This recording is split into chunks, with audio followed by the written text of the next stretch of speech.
एक खबर आ रही है कि केरल के एक मेडिकल कॉलेज में नोटिफिकेशन इशू किया गया है, आदेश दिया गया है कि कॉलेज के प्रत्येक जो महत्वपूर्ण फंक्शन है उसके पहले कुरान पढ़ाई जाएगी। इसका मतलब मेडिकल कॉलेज में कुरान को प्रमोट किया जाएगा, इस्लाम को प्रमोट किया जाएगा। सवाल ये है कि क्या भारत का संविधान इसकी इजाज़त देता है? क्या भारत का कानून इसकी इजाज़त देता है? आखिर ये चल कैसे रहा है? ये चल इसलिए रहा है क्योंकि भारत में माइनॉरिटी मेजॉरिटी का कॉन्सेप्ट चल रहा है। भारत के संविधान में कहीं माइनॉरिटी लिखा नहीं है, इसके बावजूद माइनॉरिटी एजुकेशन खुल रहे हैं, माइनॉरिटी एजुकेशन इंस्टीट्यूशन खुल गया है, माइनॉरिटी कमीशन खुल गया है, माइनॉरिटी अफेयर मिनिस्ट्री खुल गई है, माइनॉरिटी अपना मेडिकल कॉलेज खोल रहे हैं, लॉ कॉलेज खोल रहे हैं, इंजीनियरिंग कॉलेज खोल रहे हैं, स्कूल खोल रहे हैं, मदरसा खोल रहे हैं। लेकिन माइनॉरिटी कौन है ये कहीं लिखा ही नहीं है। भारत के संविधान जब बन रहा था उस समय सरदार पटेल साहब ने कहा था देश का विभाजन मजहब के आधार पर हो चुका है, इसलिए अब मजहब के आधार पर कोई नियम कानून नहीं चलेगा, मजहब के आधार पर कोई बोर्ड ट्रिब्यूनल नहीं चलेगा, मजहब के आधार पर कोई आयोग मंत्रालय नहीं बनेगा, मजहब के आधार पर कोई स्कूल कॉलेज नहीं खुलेगा, मजहब के आधार पर लोन वजीफ़ा नहीं होगा। और 2005 में भी माननीय सुप्रीम कोर्ट ने बाल पाटिल केस में 3 जजों की बेंच ने कहा था कि मजहब के आधार पे जो अल्पसंख्यक बहुसंख्यक चल रहा है ये भारत की एकता अखंडता के लिए खतरा है। दुर्भाग्य देखिए 2005 में सुप्रीम कोर्ट में ये फैसला दिया सुप्रीम कोर्ट ने कि मजहब के आधार पे जो आयोग मंत्रालय है ये ठीक नहीं है, और 2006 में भारत में माइनॉरिटी अफेयर मिनिस्ट्री बन गई। उसके पहले तक माइनॉरिटी अफेयर मिनिस्ट्री होती नहीं थी। हमने जो PIL फाइल किया है, हमने यही मांग किया है कि भारत का संविधान का आर्टिकल 27 ये कहता है कि मज़हब को प्रमोट करने पे 1 रुपये खर्च नहीं होगा, रिलीजन को प्रमोट करने पे 1 रुपये खर्च नहीं होगा।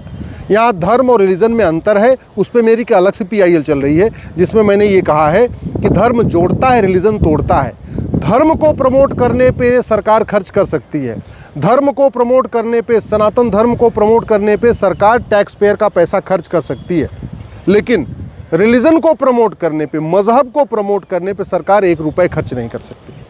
मैंने अपनी याचिका में ये भी कहा है कि आर्टिकल 28 में साफ साफ लिखा हुआ है कि किसी भी सरकार के द्वारा फंडेड स्कूल में, सरकार के द्वारा मान्यता प्राप्त स्कूल में, किसी ऐसे स्कूल में या कॉलेज में जहाँ की डिग्री को सरकार मान्यता देती है, वहाँ पे कोई मजहबी तालीम नहीं होगी, कोई रिलीजियस एजुकेशन नहीं होगी। इसका मतलब चाहे वो कोई भी स्कूल हो या कॉलेज हो, मेडिकल कॉलेज हो, लॉ कॉलेज हो, वहाँ पे रिलीजियस एजुकेशन नहीं दी जा सकती है। और अभी वर्तमान समय में भारत में माइनॉरिटी के नाम पे जो स्कूल कॉलेज खुल रहे हैं, बाकायदा वहाँ पे रिलीजियस एजुकेशन दी जा रही, मजहबी तालीम दी जा रही। एक जो आर्टिकल 30 की व्याख्या की जाती है, आर्टिकल 30 में कहा जाता है कि भारत के अल्पसंख्यकों को अपना स्कूल कॉलेज खोलने का अधिकार है। पहली बात तो आर्टिकल 30 में मदरसा खोलने का अधिकार नहीं है। आर्टिकल 30 इसलिए बना था क्योंकि जब देश का विभाजन हो रहा था उस समय जो लोग भारत में थे उसमें कई लोग ये कह रहे थे कि हम पाकिस्तान नहीं जाना चाहते हैं, भारत में रहना चाहते हैं, लेकिन कल को यहाँ पे जो सरकार बनेगी हो सकता है हमें स्कूल कॉलेज न खोलने दे। इसलिए संविधान निर्माताओं ने आर्टिकल 30 में कहा कि आप अपना एजुकेशन इंस्टीट्यूशन खोल सकते हैं, लेकिन रिलीजियस एजुकेशन इंस्टीट्यूशन नहीं। यानी education institution, secular education institution, यानी आप इंजीनियरिंग कॉलेज खोल सकते हैं, लॉ कॉलेज खोल सकते हैं, मेडिकल कॉलेज खोल सकते हैं, यूनिवर्सिटी खोल सकते हैं, लेकिन वहाँ पे आप मज़हब को प्रमोट नहीं करेंगे। इसलिए आर्टिकल 30 में स्कूल कॉलेज खोलने की जहाँ पे अनुमति दिया, उसके पहले ही आर्टिकल 27 में कह दिया मज़हब को प्रमोट करने पे 1 रुपये खर्च नहीं होगा, और आर्टिकल 28 में कह दिया कि आप मजहबी तालीम नहीं देंगे। इसलिए आर्टिकल 30 को जो पढ़ा जाता है उसको आर्टिकल 27, 28, 29 के साथ पढ़ना चाहिए। आर्टिकल 29 में ये कहा गया है कि आपको अपनी रीतियों का अधिकार है, अपना त्यौहार मनाने का अधिकार है, लेकिन कुरीतियों का अधिकार नहीं है। आपको अपनी प्रथा को फॉलो करने का अधिकार है, लेकिन कुप्रथा फॉलो करने का अधिकार नहीं है।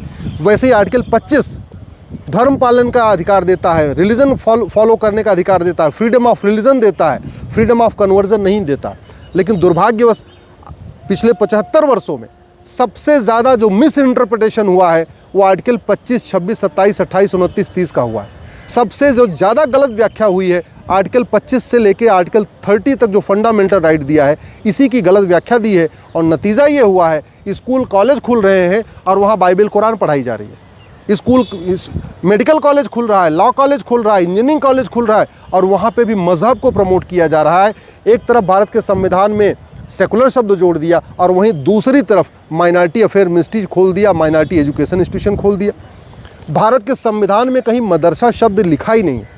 जैसे भारत के संविधान में कहीं वक्फ शब्द एक भी बार नहीं आया है, वैसे भारत के संविधान में मदरसा शब्द एक भी बार नहीं आया। और मदरसा को खोलने और मदरसा को प्रमोट करने ये संविधान इसकी इजाज़त भी नहीं देता। क्यों नहीं देता? क्योंकि आर्टिकल 27 कहता है मज़हब को प्रमोट करने पे 1 रुपये खर्च नहीं होगा। और मदरसे में मज़हब को ही प्रमोट किया जाता है। मदरसे में वसुधैव कुटुंबकम थोड़ी सिखाया जाता है। मदरसों में सर्व मंगल मांगल्य नहीं सिखाया जाता। मदरसों में सर्वे भवन्तु सुखिनः नहीं सिखाया जाता। मदरसों में केवल और केवल एक मज़हब को प्रमोट किया जाता है, जबकि आर्टिकल 27 कहता है मज़हब को प्रमोट करने पे 1 रुपये खर्च नहीं होगा। सरकारों ने मदरसा बोर्ड भी बना दिया। बहुत सारी सरकारें तो मदरसा के टीचरों को वेतन भी दे रही हैं आम जनता के टैक्स के पैसे से, और आर्टिकल 27 कहता है 1 रुपये खर्च नहीं करना। वैसे ही आर्टिकल 28 कहता है कि किसी भी सरकार के द्वारा मान्यता प्राप्त स्कूल में कोई मजहबी तालीम नहीं होगी, और मदरसों में मजहबी तालीम ही होती है। मदरसा सेकुलर एजुकेशन इंस्टीट्यूशन नहीं है। मदरसों में भारत की संस्कृति को नहीं सिखाया जाता, भारत की परंपराओं को नहीं सिखाया जाता, भारत के दर्शन को नहीं सिखाया जाता। मदरसों में केवल और केवल विदेशी पंथ को प्रमोट किया जाता है, विदेशी तालीम को प्रमोट किया जाता है, विदेशी कल्चर को प्रमोट किया जाता है। भारत के कल्चर, भारत के त्यौहार, भारत की प्रथा, भारत के रीति रिवाज, इसको मदरसों में प्रमोट नहीं किया जाता।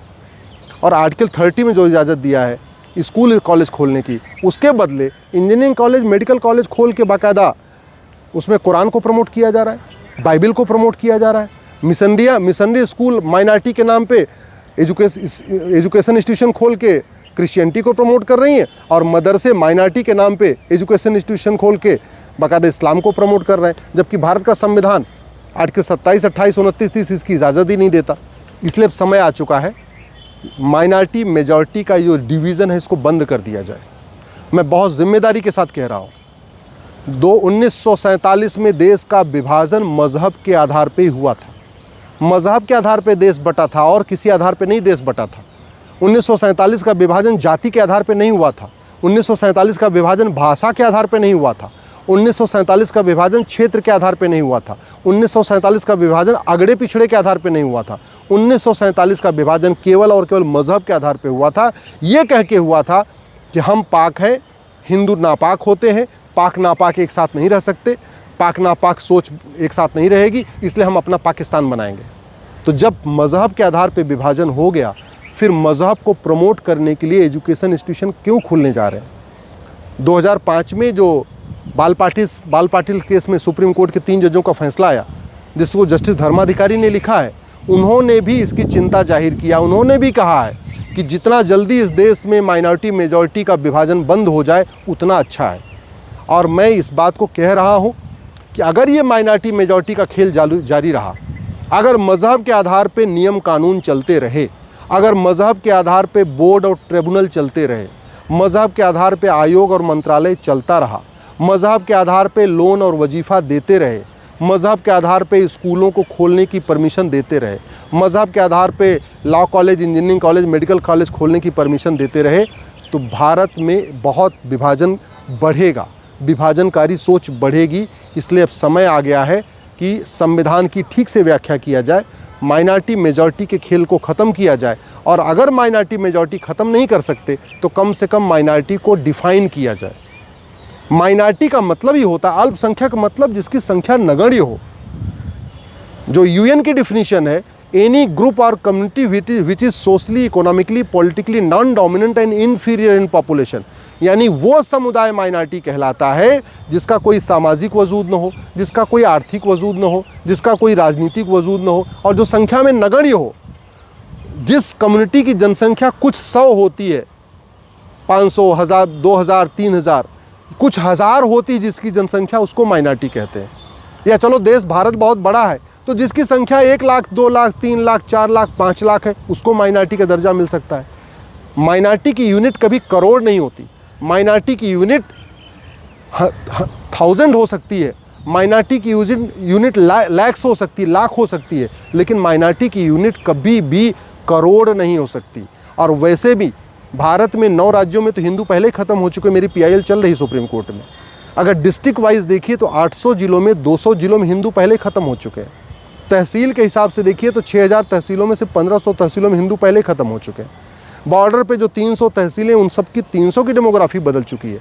इसके बावजूद ये जो माइनॉरिटी के नाम पे खेल चल रहा है, माइनॉरिटी मेजॉरिटी वाला खेल चल रहा है, जो माइनॉरिटी के नाम पे हमने अनलिमिटेड पावर दे दिया है, अपना स्कूल खोलो, कॉलेज खोलो, कुछ भी पढ़ाओ, सरकार से कोई लेना देना नहीं, ये भारत के लिए विभाजनकारी होगा।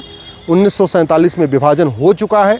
अगर हमने इस माइनॉरिटी मेजॉरिटी के खेल को बंद नहीं किया, या हमने माइनॉरिटी को डिफ़ाइन करके क्लियर नहीं लिखा कि हाँ, जो जिसकी संख्या 1 लाख 2 लाख है वही माइनॉरिटी कहलाएगा, उससे ऊपर वाला माइनॉरिटी नहीं कहलाएगा, तो भारत का फिर विभाजन होगा, फिर नरसंहार होगा। जो 1947 में हुआ था वही 2047 में होगा।